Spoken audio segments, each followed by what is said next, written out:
بسم اللہ الرحمن الرحیم۔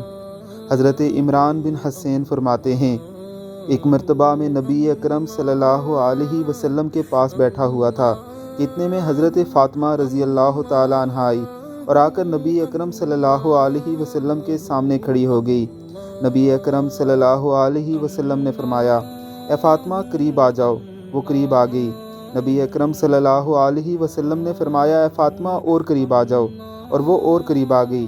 نبی اکرم صلی اللہ علیہ وسلم نے فرمایا، اے فاطمہ اور قریب ہو جاؤ۔ وہ بالکل قریب ہو کر سامنے کھڑی ہو گئی۔ میں نے دیکھا کہ ان کے چہرے پر بھوک اور کمزوری کی وجہ سے زردی چھائی ہوئی ہے اور خون کا نام و نشان نہیں ہے۔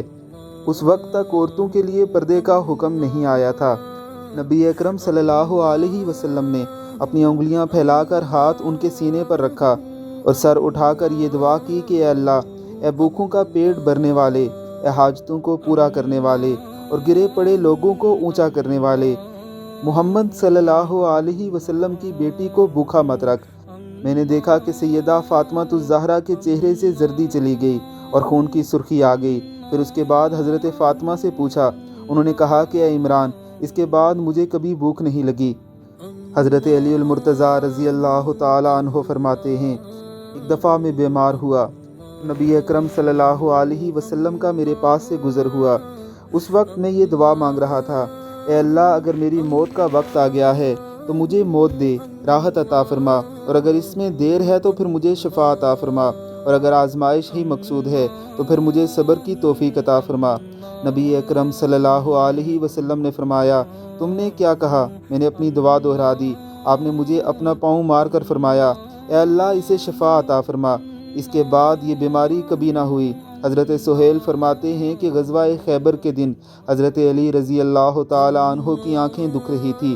نبی اکرم صلی اللہ علیہ وسلم نے ان پر دم فرمایا تو اس وقت ان کی آنکھیں ٹھیک ہو گئی اور اس کے بعد کبھی دکھنے نہ آئی۔ حضرت جابر فرماتے ہیں کہ کئی دن تک نبی اکرم صلی اللہ علیہ وسلم کو کھانے کو کچھ نہ ملا۔ جب بھوک نے نبی کریم صلی اللہ علیہ وسلم کو بہت زیادہ ستایا تو آپ صلی اللہ علیہ وسلم اپنی ازواج مطہرات کے گھر میں تشریف لے گئے۔ آپ کو کسی کے ہاں کھانے کو کچھ نہ ملا۔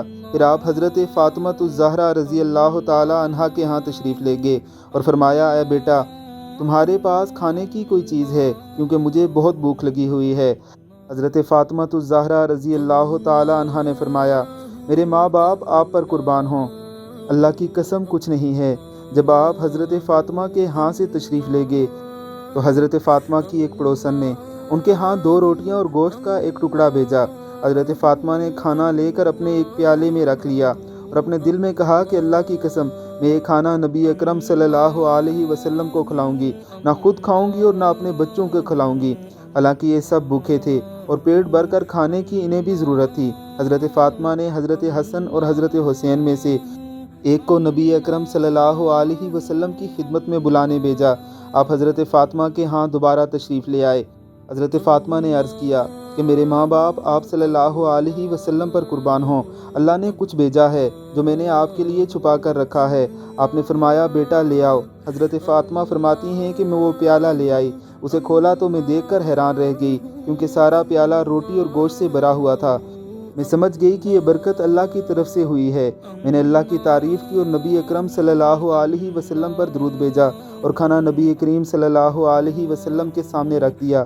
جب آپ نے کھانا دیکھا تو فرمایا، الحمدللہ، اے بیٹا، یہ کھانا تمہیں کہاں سے ملا؟ میں نے کہا کہ ابا جان، یہ کھانا اللہ کے ہاں سے آیا ہے اور اللہ جسے چاہتا ہے اس کو بے حساب اور بے گمان رزق دیتا ہے۔ نبی اکرم صلی اللہ علیہ وسلم نے اللہ کی تعریف بیان کی اور فرمایا، اے بیٹا، تمام تعریفیں اس اللہ کے لیے ہیں جس نے تجھے بنی اسرائیل کی عورتوں کی سردار حضرت مریم علیہ السلام کے مشابہ بنایا ہے، کیونکہ جب اللہ تعالیٰ انہیں روزی دیتا اور ان سے اس روزی کے بارے میں پوچھا جاتا تو وہ کہتی کہ اللہ کے پاس سے آیا ہے، اور اللہ جسے چاہتا ہے اسے بے حساب اور بے گمان روزی دیتا ہے۔ پھر نبی اکرم صلی اللہ علیہ وسلم نے آدمی بھیج کر حضرت علی رضی اللہ تعالیٰ عنہ کو بلایا۔ پھر نبی اکرم صلی اللہ علیہ وسلم نے حضرت علی، حضرت فاطمہ، حضرت حسن اور حضرت حسین، نبی کی ازواج مطہرات نے اور آپ کے تمام گھر والوں نے پیٹ بھر کر کھانا کھایا۔ حضرت فاطمہ فرماتی ہیں کہ سب کے کھانا کھا لینے کے بعد کھانا جوں کا توں باقی تھا اور وہ بچا ہوا کھانا تمام پڑوسیوں کو پورا آ گیا۔ اس کھانے میں اللہ نے خوب خیر و برکت دی تھی۔ اللہ رب العزت کی ذات ہمیں صحابہ اکرام اور اہل بیت الزام کے رستے پر چلنے کی توفیق عطا فرمائے۔ آمین ثم آمین۔